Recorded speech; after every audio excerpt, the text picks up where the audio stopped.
Hello there, welcome to another Seeing Clearly with Charlotte Giblin. If you've seen any of my videos before, you know the deal. It's me, just talking to you. There's no script, this is one take, there's no edits, this is real-time musings, thoughts, me sharing my personal experiences related to my artwork. Of course, these personal stories have universal themes. Not only do they help me to feel connected, but I know that it can help you to feel connected and know that you're not alone with some of these themes, subjects. If my take doesn't resonate with you, I think that can be extremely helpful too, because it can give an alternative viewpoint, something to think about. Always useful hearing other people's unedited, pure thoughts without apology, although sometimes I do apologise. This is always my antidote to the Hollywood glitz and glamour, Instagram filters, social media masks, just talking. And I will be very interested to see what falls out of my mouth with this particular video, because this is a really special and important subject for me to be sharing with you.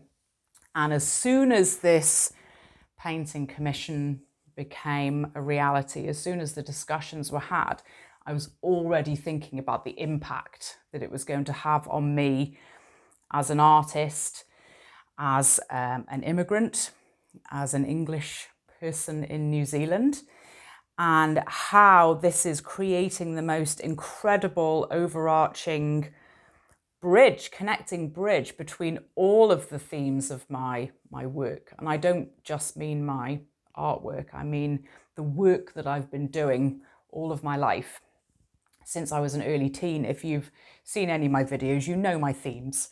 You know these universal themes of finding human connection, the importance of human connection and understanding our similarities, how similar we all are, and yet the experiences and the blocks that we carry with us, usually inherited.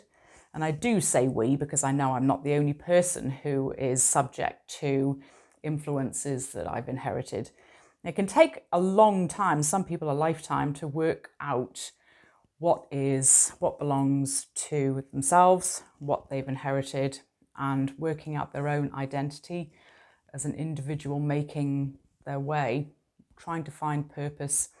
We all have the same goals, I think. Yeah, we do.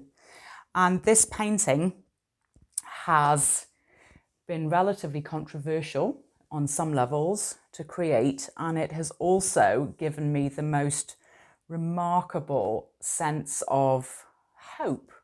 And I am someone who is filled with hope and optimism. I will go into every situation just full of expectation of a positive outcome and would much rather pick myself up from the disappointment time and time again. And if you know my story, you know there have been lots of challenges and disappointments. But I find that's how I learn best, to expect something wonderful. I don't think there's anything bad about that. But it does colour a great deal of my story. From an artistic perspective, because I know a lot of people who watch my videos are artists, this is painted in acrylic. I always use acrylic. And the subject matter was an amalgamation of many different photographs put together as a collage.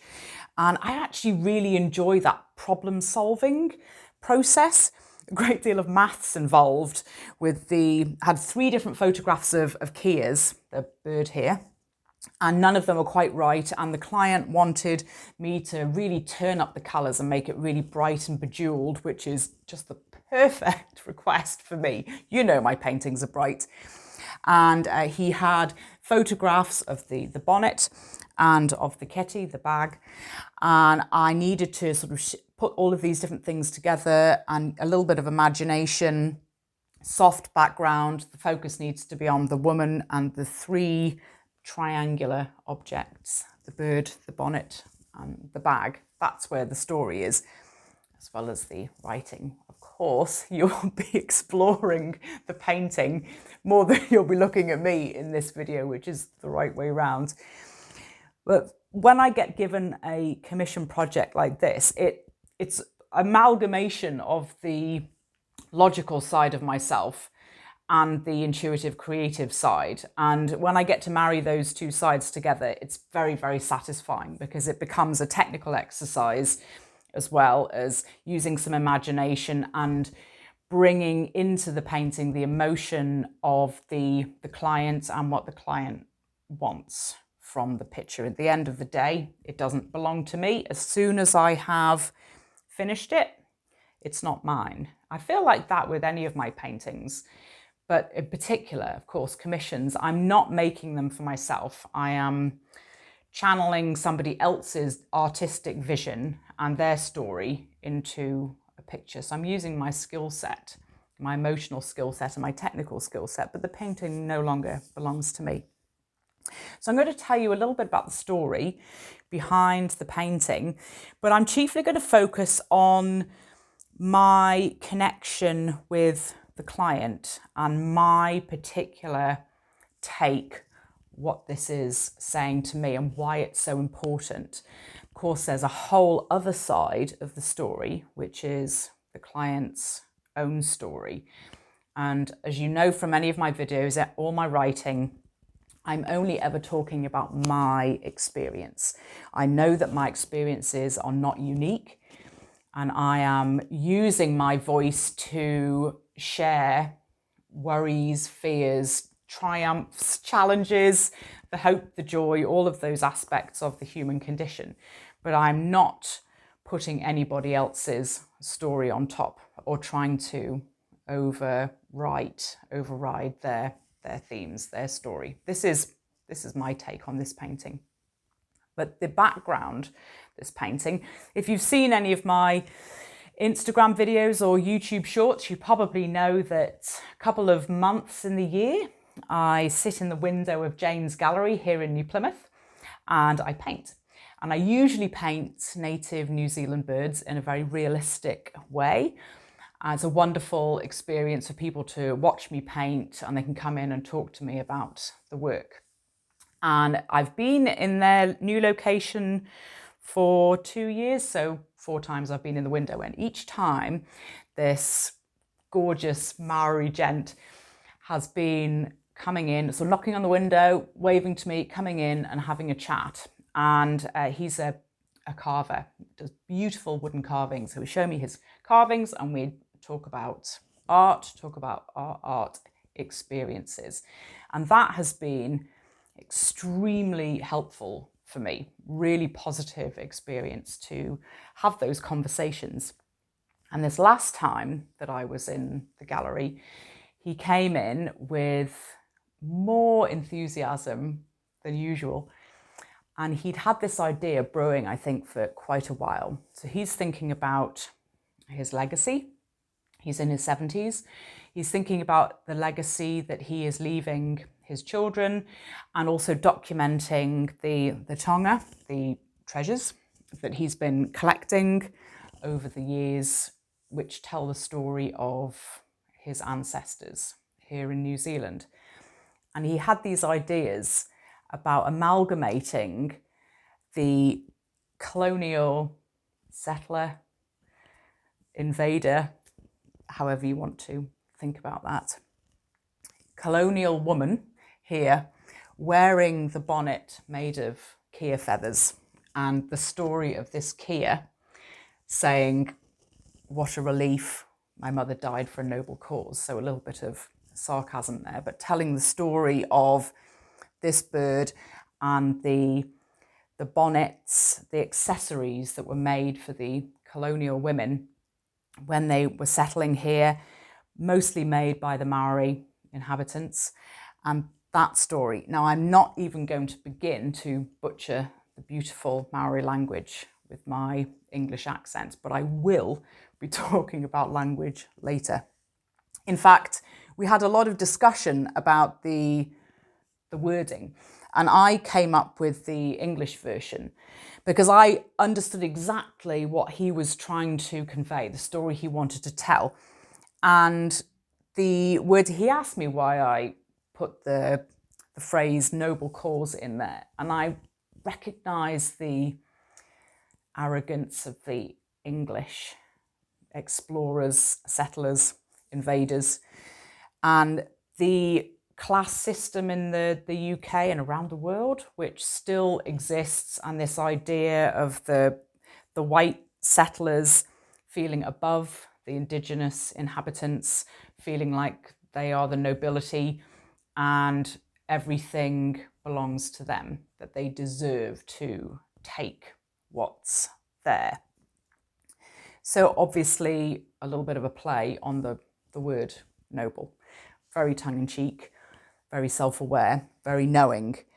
And he translated it, and it's obviously now bringing together the story of both of our ancestors in some way.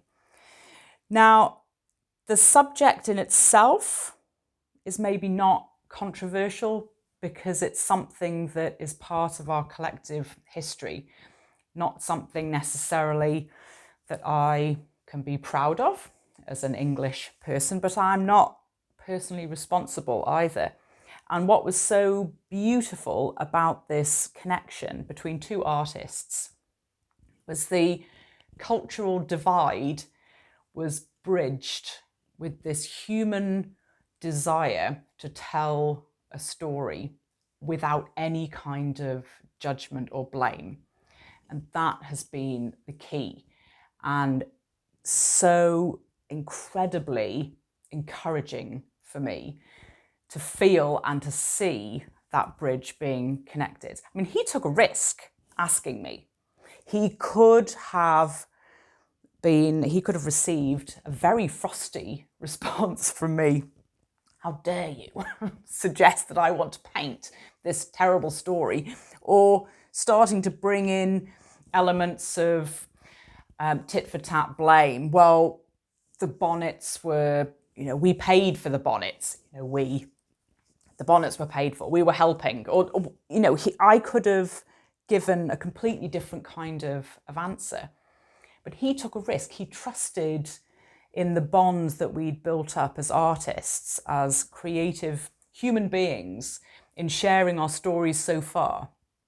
And I couldn't have been more honoured or happier to have taken on board this project, because we've spent quite a lot of time having further discussions which have deepened and enriched my sense of belonging here in New Zealand. I've been here quite a long time, but this has given me a whole new perspective on being here. And I want to talk about that aspect in particular, how art and a story, without judgment, without trying to change each other, just listening to each other's stories with respect and open-mindedness, not taking the story themes personally, how healing that could be, and even removing all of that sense of emotion, just really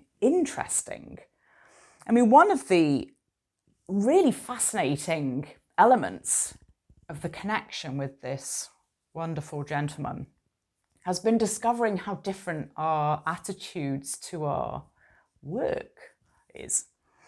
And I wonder whether this is something cultural, something about us as individuals. And also there are elements of, not only are we're talking cross-culturally, we are talking about two different generations. I'm getting on for 50, but he's in his 70s, so we're separated by potentially a generation. And also male-female separation. Sometimes different subjects can be more difficult to talk about. I am clearly very comfortable talking about the inner workings of my mind, my emotional development. That's the theme behind all of the work that I do. But you never know how that is going to translate with other people. Forget about all of the cultural differences, but whether some people just don't want to talk about themselves.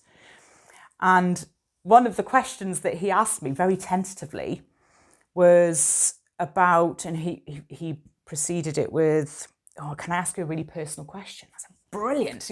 These are my favourite types of questions. Bring it on. But it was a question that I didn't regard as personal at all. It was about how I felt my placing was in the art world. Did I regard myself as well known? So almost about my ranking as an artist.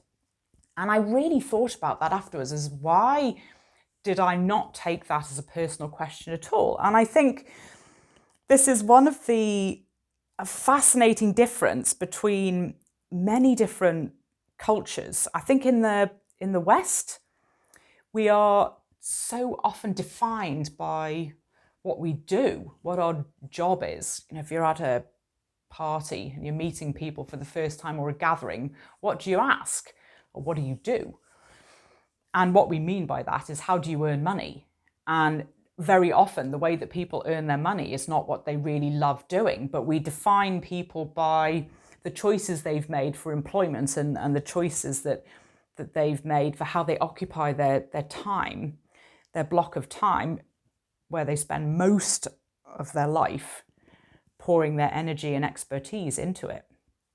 And so I didn't find this a personal question at all. I've almost been conditioned to expect people to ask me about my work. And I'm particularly lucky because my full-time work is my hobby. It is my creative passions, my teaching, my writing, my painting, my speaking.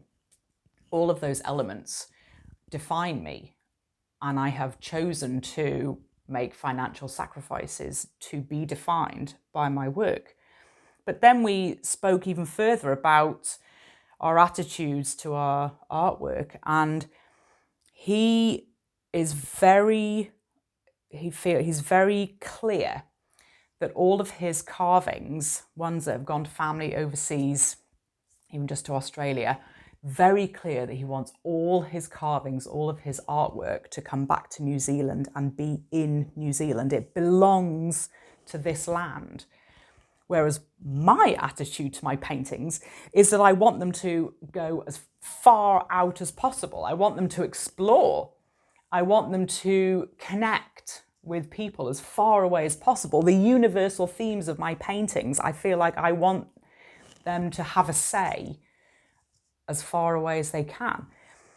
Is this just the most simple, symbolic example of Indigenous cultures being rooted to their land and really happy with being in one place and connected to that place? And am I representative of the white explorer who simply wants to extend themselves as far as possible and is not content to be in one place? So much of my work, so much of my painting, so much of my writing is about looking for home, is about a sense of belonging. I mean, already I am from an exploring family. My mother was Canadian. Going way back, both sides of our family, there are records all the way back to Ireland, both sides of the family. I have relatives in Australia. Mum always said, through the grief of her losing me to the other side of the world, she always said that I continued her journey away from Canada via the UK.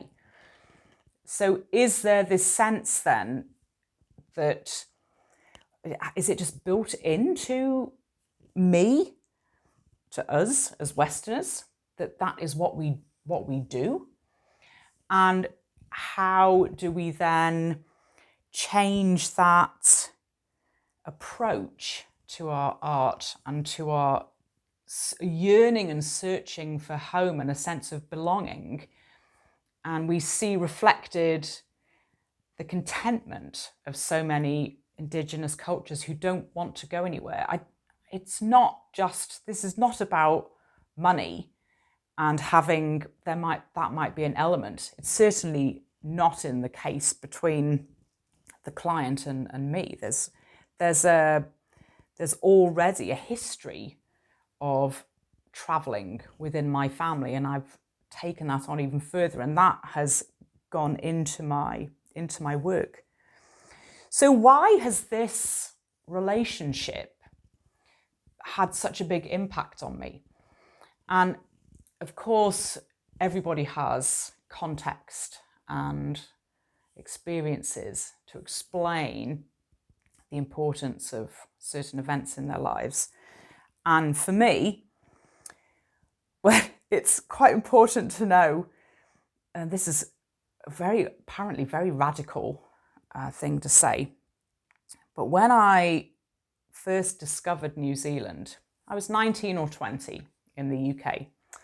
And what attracted me to New Zealand, what put New Zealand on my radar, was the film Once Were Warriors. Now, you will be aware of the film, I'm sure, and its challenging content. I didn't have the self-awareness at the time to understand why it had such an impact on me. And that's a whole other subject. But it did. And I can remember in radio interviews when I was running the gallery in Morrinsville, and I was asked about why did I come to New Zealand? Of course, no one's expecting you to say the film Once Were Warriors inspired me to come to New Zealand, but that's the truth. So that says a lot about me. That's quite a key component to understanding the layers that I carry with me and the interest in the spirituality of other cultures. Indigenous spirituality means a lot more to me. Certainly it did in Canada and the First Nations peoples of Canada. I was connected with those stories far more than the European legends. That kind of spirituality has always connected with me far more than religious dogma. And so before I came here, I had this real sense of coming to a place where I would feel instantly at home, even with the challenges, because I'd had plenty of challenges growing up. And this was something that I was excited about being in New Zealand for. The many layers of this culture. My first job here as the director of the Morrinsville Art Gallery and helping to set it up, I was particularly excited about that because I came in with just the brightest light of optimism and hope, feeling that I was going to be able to do my little bit to save the world and unite these two cultures here in New Zealand, the Pakeha, the European settlers, and the Maori, through art and creativity.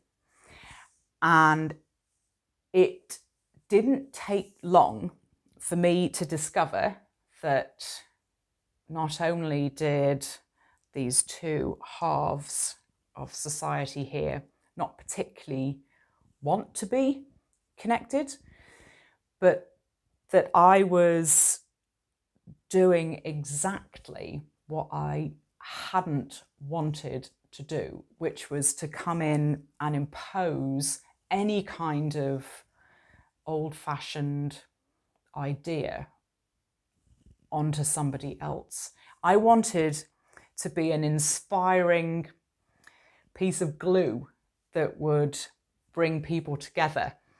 You know? And the naivety and the arrogance of that woven together is remarkable. But it never felt like a malicious, or I never came in with any kinds of evil intent, like my idea is better than anybody else's. I saw this as a really positive opportunity. And it didn't work I mean, it worked for a short period of time. I spent a lot of time on the marae with the Maori community land with wonderful Maori women mostly, and helped to inspire, I think, some of the young people with their art, and encouraged the Maori group, the iwi, that particular tribe, to exhibit in our gallery. And we had some wonderful exhibitions. But the two cultures don't necessarily want to be woven together, or they didn't, with me driving it forward at that time in that particular location. It's very specific. That is not an overall comment about New Zealand and the cultural differences or the way that the cultures are being bound together very successfully. But I found that in that moment, under my guidance, it didn't work in the way that I had hoped it would. And the gallery continues to run. It's been a successful gallery. It was the most amazing experience for me. But I had hoped to be this shining light of unity. And what happened was I realized with this crushing self-aware, from a lot of my videos, I've had many moments of crushing self-awareness where I've realized just how extreme my sense of illusion and ego fantasy has become. And I almost recoiled from the fact that I realized I was repeating this pattern of English European immigrant coming into a new country, not knowing enough about the cultures and thinking that I had a solution for what I saw as an outsider as a problem. And that self-awareness and disappointment in myself caused me to step back hugely from any kind of interaction with the Maori community. I became sort of painfully self-conscious of what I represented and how I had created an outcome that had been unintentional. I came here with good intentions, and I felt that maybe I'd been misunderstood or my intentions were misunderstood. I'm sure nobody involved with the gallery has any idea that there was this subtext, but that is one of the reasons why I think it's important to be able to share some of the subtext to being in a new country, or self-awareness about work, particularly when it's to do with integrating different types of people, different cultures, different genders, and to be able to tell you about the experience that I then worked through. So what happened at that stage was as a painful awareness and self-consciousness of what I then represent. I'm very clearly European. And as soon as I open my mouth, I'm very, very clearly slightly posh British. Although, to be fair, my Queen's English accent has evolved from all of the public speaking that I've done, where I've been pitching my voice to the back of the room without a microphone to make sure everybody can hear me. So I've eradicated any hint of a regional accent to make sure that I can be understood. I mean, communication is very important to me, and the words that I use, very important. But also being involved with the arts, with fine art, I certainly get judged. I create an impression of a certain type of person, which is really very far from the person that I am. If you know my art story, I resented the fine art elite elitism, the world, that whole world, that hierarchy of the fine art world, I cannot stand to this day, even though I'm a tiny part of it, to the point that I became a potter. My job in the UK for 10 years, or for 13 years I did pottery, but for 10 years I had a pottery business. It was complete rejection of anything to do with the elite world of fine art. And I still have nothing to do with the elite world of fine art. But I can create that very intimidating impression. I understand that. So there's a barrier here for people to approach. And as soon as people speak to me and we get into a conversation, then clearly that barrier gets broken down. But I found myself pulling back from integrating in the way that I would have liked to have integrated. And that is another really important point that I've talked about many times before. The crucial, the vital aspect, element of taking responsibility for our choices, because we need to take responsibility for our choices, but equally understanding, it can be very helpful to understand why you are making certain choices, why you are afraid to make changes. And when you recognize the experiences that you're carrying with you that are creating a repeat of a certain choice or a certain reaction, when you're aware of why you're doing that, it can be possible to change it. You know that this is the huge umbrella over my entire transformative experience through my art, personal development, the Seeing Clearly book. It's all about understanding why we make certain choices and then doing something about it. And equally, having compassion for those who are consistently making choices that you can see from the outside are not the right choices for them to make. And I'm extremely grateful for the experiences I had with my mum's mental health challenges, with her anorexia, which gave her very difficult life experience. And it taught me the most valuable lesson I could ever have been taught, which was compassion for people who are unable to make different choices in the way that maybe I would find it easier to make changes. And I've also learned, and this has been a much harder lesson for me to learn, having the same compassion for myself when I find it difficult to make changes to my decisions. So why didn't I try to integrate myself into the Maori culture more when I felt that I really wanted to, when I was embarrassed to put myself forward, to put myself out there? Why didn't I? I mean, there isn't a hotline for ignorant immigrants. There isn't a rule book when you arrive here on what to do.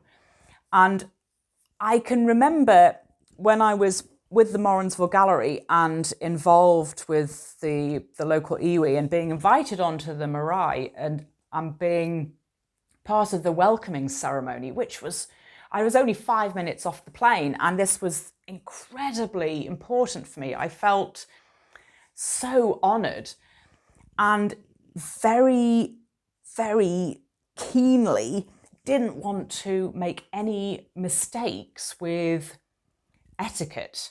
How do I behave? What are the rules? What should I do? I'd never been exposed to anything like this before. I probably could have Googled it, but I'm old-fashioned, as you know, and I wanted somebody to talk to me and to tell me what to do. And none of the people I spoke to, none of the New Zealanders I spoke to would explain or could explain what I was supposed to do as part of this ceremony. And that was quite shocking to me, and also very disillusioning. It was a real cold glass of water in the face, understanding very quickly that this was not an integrated practice or an integrated society culturally. And that seemed to be all right with everybody. So I didn't have anybody really that I could ask all of those important cultural questions to. And where do you start when you sound like this and look like this? How do you ask people about their tattoos, about their language, about their cultural practices, when you feel this overwhelming sense of self-conscious awareness? And another thing that I carry with me, as you know if you've seen any of my videos, is the huge weight, or I did, past tense, carried with me this huge weight of responsibility for making sure that other people were taken care of, other people were all right, ahead of my own needs, very often to my detriment. So a byproduct of that is a hyper sensitivity towards how I feel my behavior might be affecting somebody else. And I'm so careful, or I was so careful, not to offend anybody, not to say the wrong thing, that I simply wouldn't say anything. I wouldn't ask the questions that I wanted to ask as a guest here. Now, I've had a New Zealand passport now for years, and I've been here for 14 years and still feel like a guest. And I don't think that's necessarily a bad thing. But it's a very different experience, I think, to what I was expecting. And maybe that's purely personal, because am I still looking for home? Am I still searching for a sense of belonging? But this experience of cultural self-awareness has been key.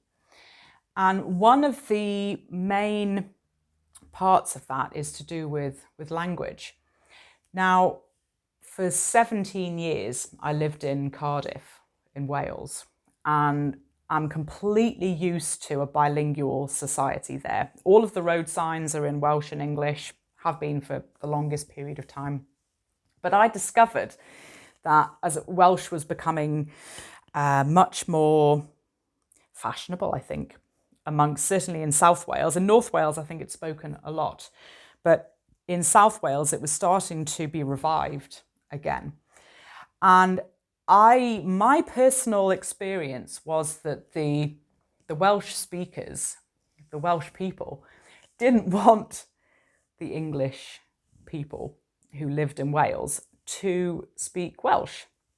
It was their language, and the English had taken enough. So leave our language alone, leave that side to the Welsh people.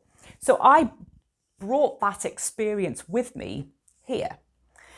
And I feel, rightly or wrongly, but this is, remember, we all carry our own experiences which form how we behave until something changes that, or we have the courage to do something about that.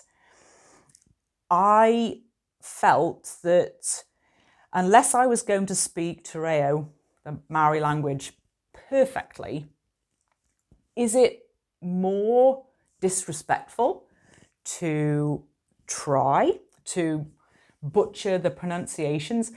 I find it very difficult to pronounce quite a lot of the words. I can't roll my R's.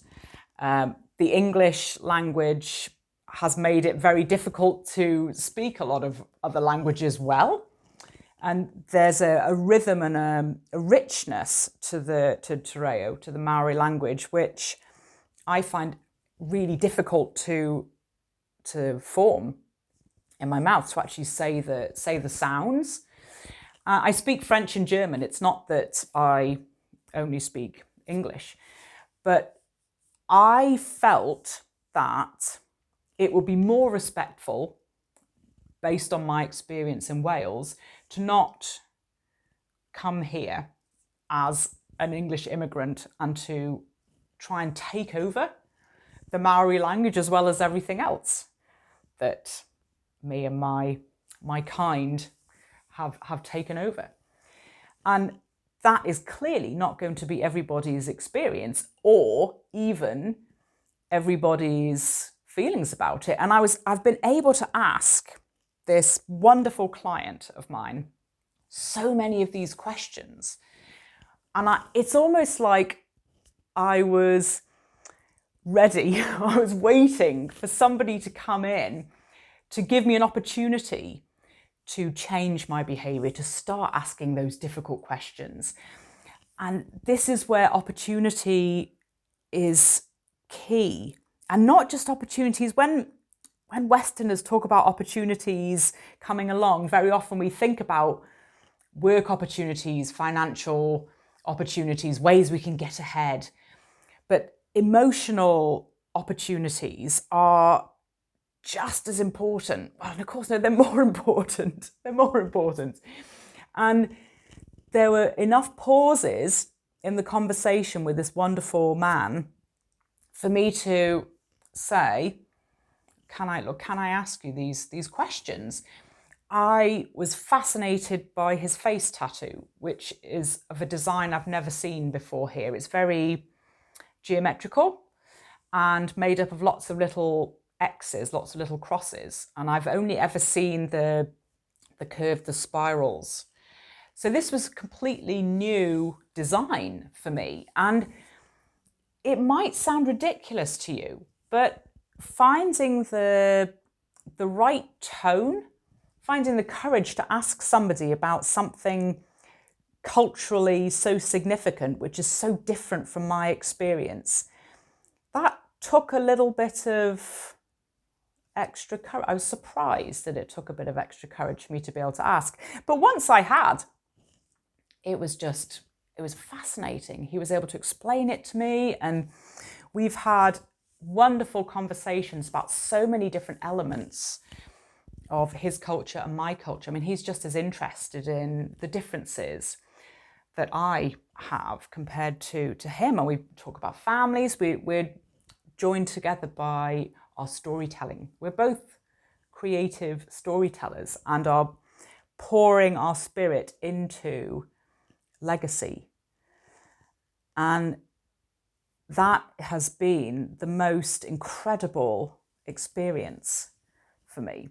And I feel that what I've learned the most from this has been, I mean, again, it's been reinforced really, because it's not that there's been a wasteland in the last 14 years of me dealing with anybody who was different to me. I mean, obviously that's not the case at all.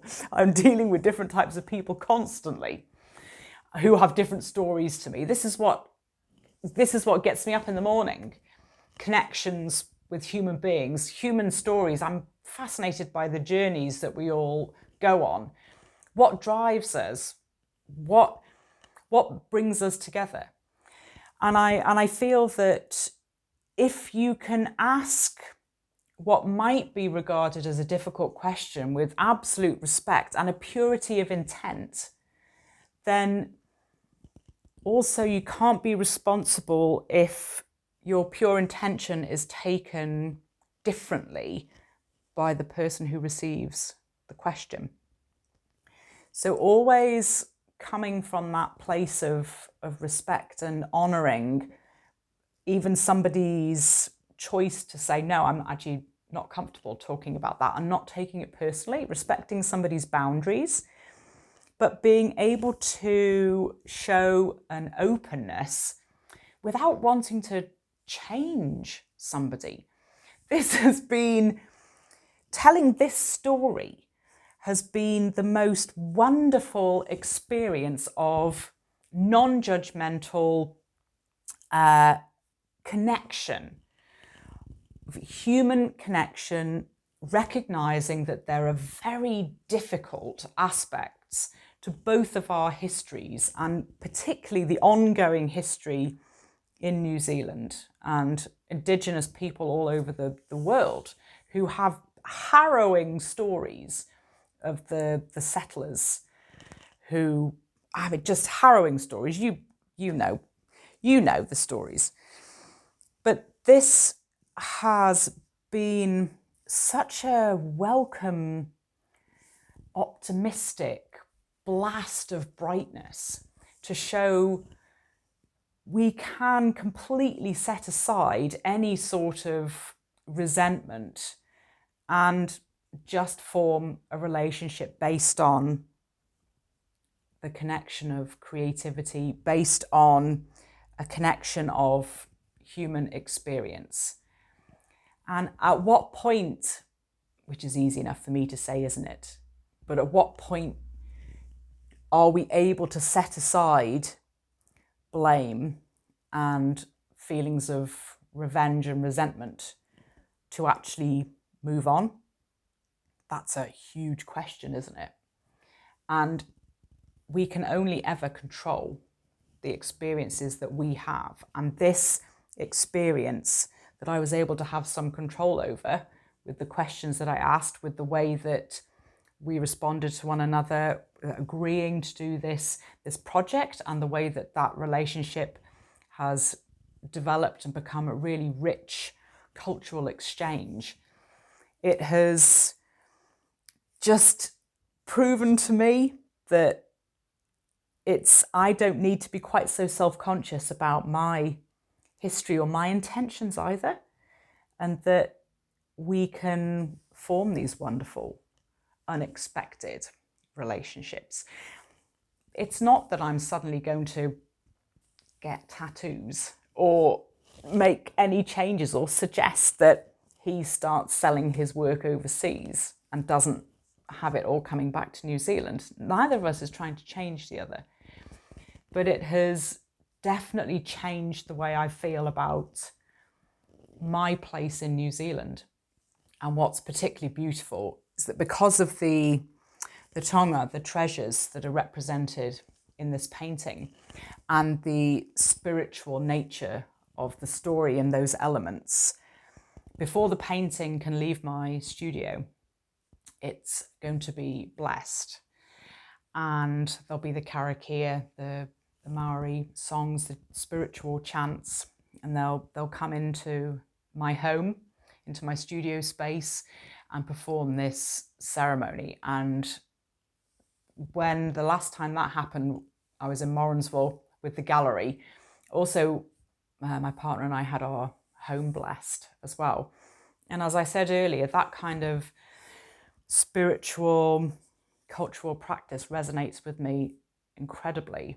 And I'm really, really looking forward to that experience. And it feels like it's the most beautiful closing of a loop, going up a spiral, something symbolic from my first experiences, and then removing myself.